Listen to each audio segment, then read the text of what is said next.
Hello दोस्तों, ये CDP का क्लास 9 है।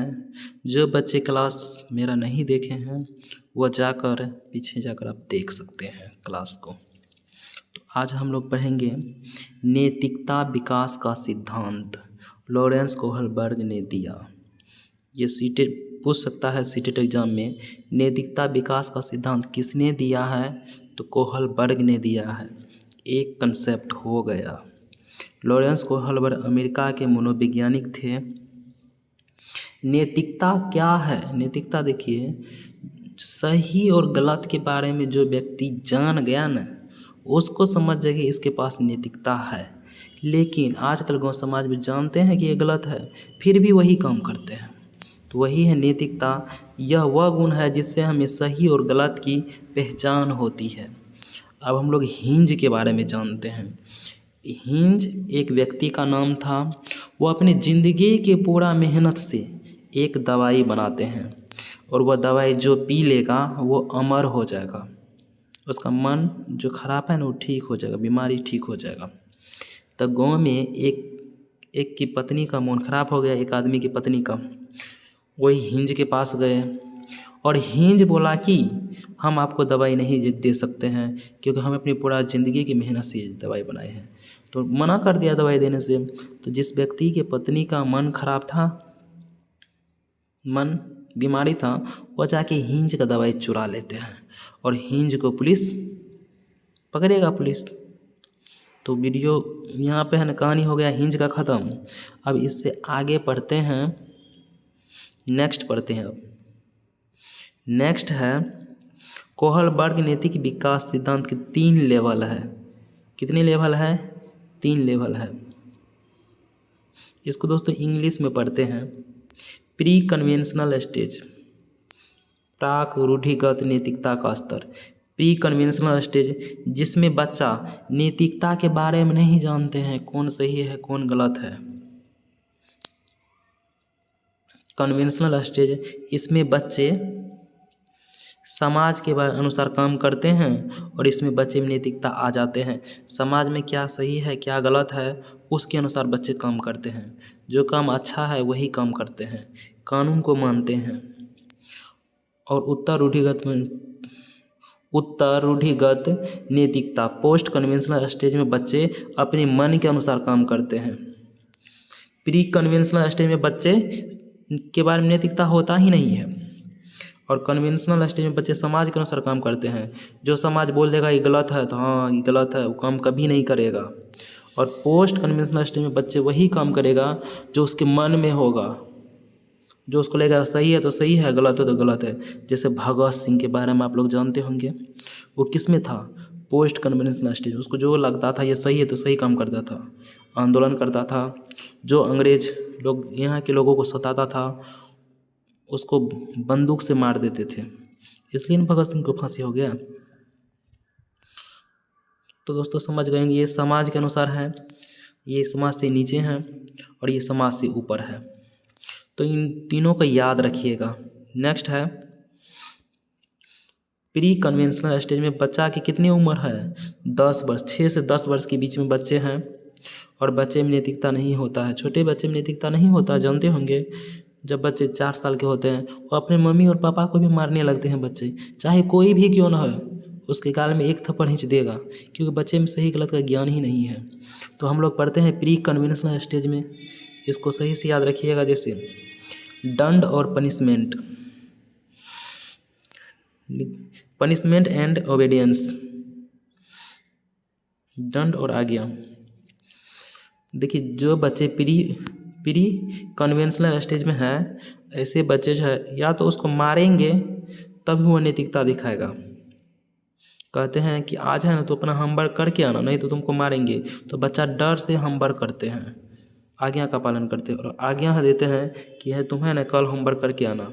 उसको आदेश देते हैं, आज्ञा देते हैं, तब वो होमवर्क करके आते हैं।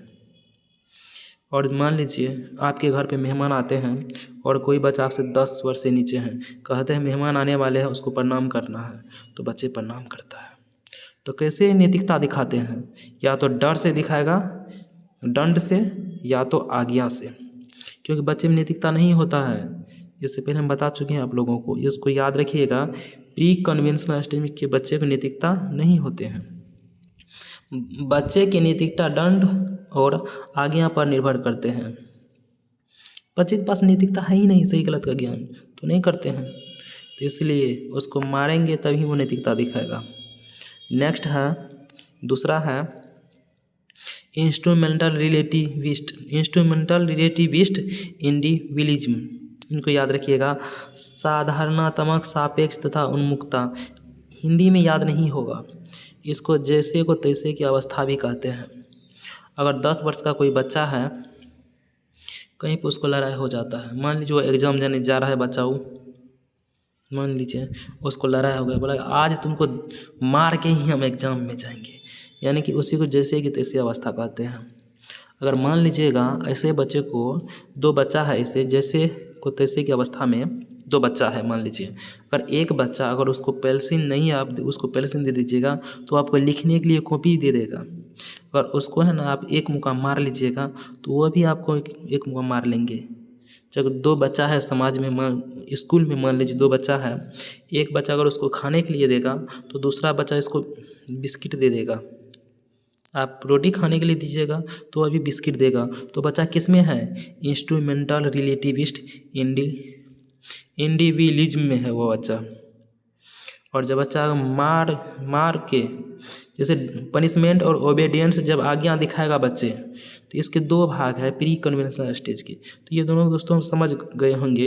इसको जैसे को तैसे की अवस्था भी कहते हैं, इंस्ट्रूमेंटल रिलेटिविस्ट इंडिविजुअलिज्म को। और पनिशमेंट एंड ओबीडियंस, ये दोनों को दोस्तों समझ गए होंगे। इसके ही 2 भाग है, प्री ऑपरेशनल स्टेज की ये 2 भाग है। इसके बाद पढ़ते हैं नेक्स्ट वाला। नेक्स्ट है कन्वेंशनल स्टेज में बच्चे में नैतिकता होता है और समाज के अनुसार बच्चे काम करते हैं। बच्चे हैं 10 से 13 वर्ष के बीच में, अच्छा लड़का अच्छी लड़की बनने की कोशिश। बच्चा वही काम करेगा जो समाज बोल देगा ये सही है, वही काम करेगा वो, उसी कहते हैं good boy and good girl. जैसे वो एग्ज़ाम में पढ़ेगा, एग्ज़ाम है तो पढ़ेगा, क्योंकि एग्ज़ाम में पास होगा तो क्या होगा, उसके माता पिता खुश होंगे, माता पिता उसको गिफ्ट देंगे, तो अच्छा लड़का और अच्छी लड़की बनने के लिए वो चाहेगा। तो समझ लीजिएगा बच्चा किस में है, good boy and good girl. और कन्वेंशनल स्टेज के ही ये 2 भाग हैं, इनको याद रखिएगा। कानून एवं व्यवस्था उन्मुख, लॉ एंड ऑर्डर ओरिएंटेशन। जैसे कानून और समाज बना जो है, कानून बोलेगा कानून बना है, कानून जो कहेगा वही करेंगे। जैसे कुछ भी क्यों ना हो जाए, कानून को कभी नहीं तोड़ना है, चाहे लोग मर भी जाए क्यों ना। जैसे मान लीजिए रोड पर कोई व्यक्ति, रेड लाइट है, रोड पर अगर कोई व्यक्ति मर भी जाएगा ना, कानून वो कहे ना बच्चा इसमें कानून को नहीं तोड़ेगा। बच्चा कुछ भी क्यों ना हो जाए, बच्चा कानून को नहीं तोड़ेगा। जो समाज बोल देगा सही है, सही, हाँ सही है, लोग मर भी क्यों ना जाएगा, फिर भी बच्चा कानून को नहीं तोड़ेगा। इसमें बच्चा जो है लॉ एंड ऑर्डर ओरिएंटेशन में। और बच्चे good boy and good girl के बारे में जान गए कि लोग कैसे अच्छा लोग बोलेगा वही काम बच्चा करेगा। और लॉ एंड ऑर्डर ओरिएंटेशन में कुछ भी क्यों ना हो जाए, लोग मर भी क्यों ना जाए, बच्चा कानून कभी नहीं तोड़ेगा। जैसे हिंज का जो दवाई चुराया था, तो हाँ उसको पुलिस ले जाएगा, वो गलती किया है, बच्चा बोलेगा वो। तो दोनों को दोस्तों समझ गए होंगे। ये सीटेट में पूछे जाते हैं, लोग रेड लाइट पर मर भी क्यों ना जाए, उसको लोग नहीं लेने जाएंगे, बचाने जाएंगे, तो मर जाओ, क्यों गाड़ी बंद है तो बंद है रेड लाइट पे, हम तुमको नहीं बचा पाएंगे। तो दोनों ऑप्शन को दोस्तों समझ गए होंगे। इसके बाद है पोस्ट कन्वेंशनल स्टेज। इसमें बच्चे 13 वर्ष के ऊपर के होते हैं। सामाजिक अनुबंध, social contact orientation. Social contact orientation को याद रखिएगा। बच्चे इसमें कानून को नहीं मानते हैं, बच्चे अपने मन के अनुसार चलते हैं, क्योंकि बच्चे जान जाते हैं ये सही है और ये गलत है। कानून लोगों के भले के लिए बना है, बच्चे जान जाते हैं कि कानून जो है लोग के भले के लिए बना है। अगर कानून से लोगों का भला नहीं होता है तो कानून को तोड़ देना चाहिए। अगर कानून जो बना है अगर उससे लोगों का भला नहीं होता उसको तोड़ो। किसमें बचा? सोशल कॉन्टैक्ट ओरिएंटेशन में बच्चा कानून को तोड़ देता है। अगर रेड लाइट पर अगर कोई व्यक्ति का मर जाता है तो उसको बचाने के लिए चले जाएगा, कानून को तोड़ देगा, वो कानून को तोड़ेगा बच्चा। कि जब बच्चा कानून को तोड़ देगा तो सोशल कॉन्टैक्ट ओरिएंटेशन में बचा है, इनको याद रखिएगा। सार्वभौमिक नैतिकता सिद्धांत उन्मुख, यूनिवर्सल एथिक प्रिंसिपल, इसमें युवा अपने मन के अनुसार काम करते हैं, कानून का महत्व नहीं देते हैं, जैसे भगत सिंह, चंद्रशेखर आज़ाद। ये सब कानून को बच्चा अपने मन के अनुसार जो लगेगा सही है सही, हाँ गलत है गलत। तो दोस्तों समझ गए होंगे, इसमें बच्चा अपने मन के अनुसार काम करते हैं। प्री कन्वेंशनल स्टेज में बच्चे पनिशमेंट एंड ओबीडियंस के अनुसार नैतिकता दिखाते हैं। कन्वेंशनल स्टेज में बच्चा समाज के अनुसार काम करते हैं और पोस्ट कन्वेंशनल स्टेज में बच्चे अपने मन के अनुसार काम करते हैं। इनको याद रखिएगा, ये दो कंसेप्ट है, यहाँ से प्रश्न बनेगा तो बनेगा। इसमें युवा दूसरे के फायदे के लिए अपनी जान पर भी खेल जाते हैं और इस अवस्था में बच्चे अपनी जान का भी परवाह नहीं करते हैं मरने के लिए। जैसे भगत सिंह को देख लीजिए, चंद्रशेखर आज़ाद को देख लीजिए, खुदीराम बोस को देख लीजिए, वो सब किस में था? पोस्ट कन्वेंशनल स्टेज में। तो ये पूछा जाएगा बच्चे किस अवस्था में अपने जान पर भी खेल जाते हैं, तो पोस्ट कन्वेंशनल स्टेज में। नेक्स्ट पढ़ेंगे, अब नेक्स्ट पढ़ते हैं। आकलन के दो प्रकार हैं।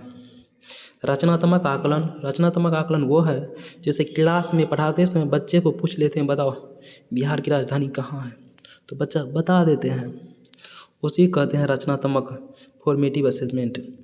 और ये जब मन तब बच्चे से पूछ सकते हैं। और योगात्मक आकलन जो है इसमें मार्क देते हैं, अंक देते हैं, ग्रेड देते हैं, सर्टिफिकेट देते हैं। ये गलत विधि है, इसको कभी भी सही सीटेट में मत मानिएगा। रचनात्मक आकलन ये सही है। यह आकलन पढ़ाने के दौरान होता है, जब बच्चे को पढ़ाते हैं पूछ लीजिए कुछ और उसके अनुसार इसमें मार्क ग्रेड अंक नहीं दिया जाता है। बच्चे की कमी को पहचाना जाता है, बच्चे कहाँ नहीं समझे उसके बारे में जाना जाता है। ये मार्क अंक ग्रेड देता है, इसमें बच्चा के क्या पता बच्चा क्या सीखा नहीं सीखा। नेक्स्ट पढ़ते हैं। दोस्तों समझ गए होंगे, रचनात्मक आकलन पॉजिटिव है, इनको याद रखिएगा। सीटेट में ये ऑप्शन आएगा, सही मरिएगा। इसके बारे में दोस्तों हम लोग जानते हैं सतत और व्यापक मूल्यांकन, ये पॉजिटिव क्वेश्चन है। इसको ये जहाँ CCE दिखेगा उस सीटेट में ऑप्शन सही माना जाएगा। इसको अच्छा से पढ़िए। राष्ट्रीय शिक्षा नीति 1986 के अनुसार सतत व्यापक मूल्यांकन, जिसमें मूल्यांकन के शैक्षणिक और गैर शैक्षणिक दोनों उदाहरण शामिल हो और जो शिक्षा की संपूर्ण अवधि के लिए हो, पर जोर देती है। CCE इसलिए ज़रूरी है कि ताकि जल्दी होने वाले गलतियों की जगह कम अंतराल में होने वाली गलती को भी सुधारा जाए। दोस्तों CCE ज़रूरी है, इम्पोर्टेंट प्रश्न है, ये इनको याद रखिए। बच्चे को जब हम पढ़ाएंगे तो उसको उदाहरण भी देंगे, गैर उदाहरण भी देंगे। सीटेट दोनों कहता है बच्चे को दीजिए, इसलिए उदाहरण भी महत्वपूर्ण है, गैर उदाहरण भी महत्वपूर्ण है। नेक्स्ट है पोर्टफोलियो। पोर्टफोलियो इम्पोर्टेंट प्रश्न है, यहाँ सीटेट में प्रश्न बनेगा। यह एक प्रकार का फाइल है, फाइल जानबे करते हैं जो बुक के जैसा होता है, एक ग्रंथ के जैसा होता है। इसमें बच्चे से जुड़ी सभी प्रकार की जानकारी होता है। बच्चे में कहाँ पढ़ने में दिक्कत है, बच्चा कितना जानते हैं, बच्चा कब फेल किए हैं, बच्चा कब पास किए हैं, ये सब का जानकारी किस में रहता है? पोर्टफोलियो में रहता है। उदाहरण बच्चे की उपलब्धि के बारे में, प्रगति के बारे में, कमी के बारे में भी इसमें रखा जाता है इसके ज्ञान को। और कक्षा के क्लास टीचर को साफ दिए जाते हैं और बच्चे को अगला क्लास दे। देखिए अगर कोई पोर्टफोलियो जो है, अगर मान लीजिए बच्चा अगर अगले क्लास में जाते हैं तो वो पोर्टफोलियो जो है उस क्लास टीचर को दे दिए जाते हैं, लीजिए अपना पोर्टफोलियो, और ये बच्चा के बारे में संपूर्ण जानकारी है। बच्चा के बारे में पूरा जानकारी कुछ रहता है उसमें संपूर्ण जानकारी रहता है, उसी को पोर्टफोलियो कहते हैं। नेक्स्ट है आगमन विधि। इस विधि में पहले उदाहरण दिए जाते हैं। जिस विधि में पहले उदाहरण दिया जाएगा उसको आगमन विधि कहते हैं, ताकि बच्चे खुद से करके सीखें। बच्चे क्या करें? खुद से करके सीखें। अपने हाथ से बनाइए क्वेश्चन, अपने हाथ से लिखिए, समझिए, पढ़िए। निगमन विधि, निगमन विधि में पहले नियम बताए जाते हैं, फिर उदाहरण दिए जाते हैं। नेक्स्ट है प्रत्यक्ष विधि। इस विधि में बालक को बिना व्याकरण के नियमों का ज्ञान दिए भाषा सिखाया जाता है। मान लीजिए कोई यहाँ है, मान लीजिए कोई व्यक्ति भारत में है और रूस जाएगा, रूस की भाषा बोलेगा, क्या करे, उसको प्रत्यक्ष विधि दिया सिखाया जाएगा। पानी है, पानी लीजिए, तो उसको रूस भाषा में सिखाया जाएगा पानी लीजिए। यानी कि मेन जो पॉइंट होता है, ये जो पॉइंट है प्रत्यक्ष विधि सैनिक को सिखाया जाता है। मान लीजिए भारत के सैनिक अगर अमेरिका जाएगा तो अमेरिका भाषा थोड़े सिखाएगा, उसको जो मेन भाषा वही सिखाया जाएगा। विश्लेषण विधि, इस विधि में समस्या को छोटे छोटे भागों में बांटकर उनका अध्ययन और समीक्षा करते हुए हल कराया जाता है। कोई समस्या बहुत बड़ा है, उसको छोटे छोटे टुकड़ों में तोड़ दिए जाते हैं, उसी को कहते हैं विश्लेषण विधि। इनको याद रखिएगा। नेक्स्ट है विश्लेषण विधि। इस विश्लेषण विधि, इससे पहले हम लोग क्या पढ़े हैं, विश्लेषण विधि। इसके बाद है विश्लेषण विधि। विश्लेषण विधि, इस विधि में छोटे छोटे समस्या को तोड़कर हल किया जाता है, पढ़ चुके हैं।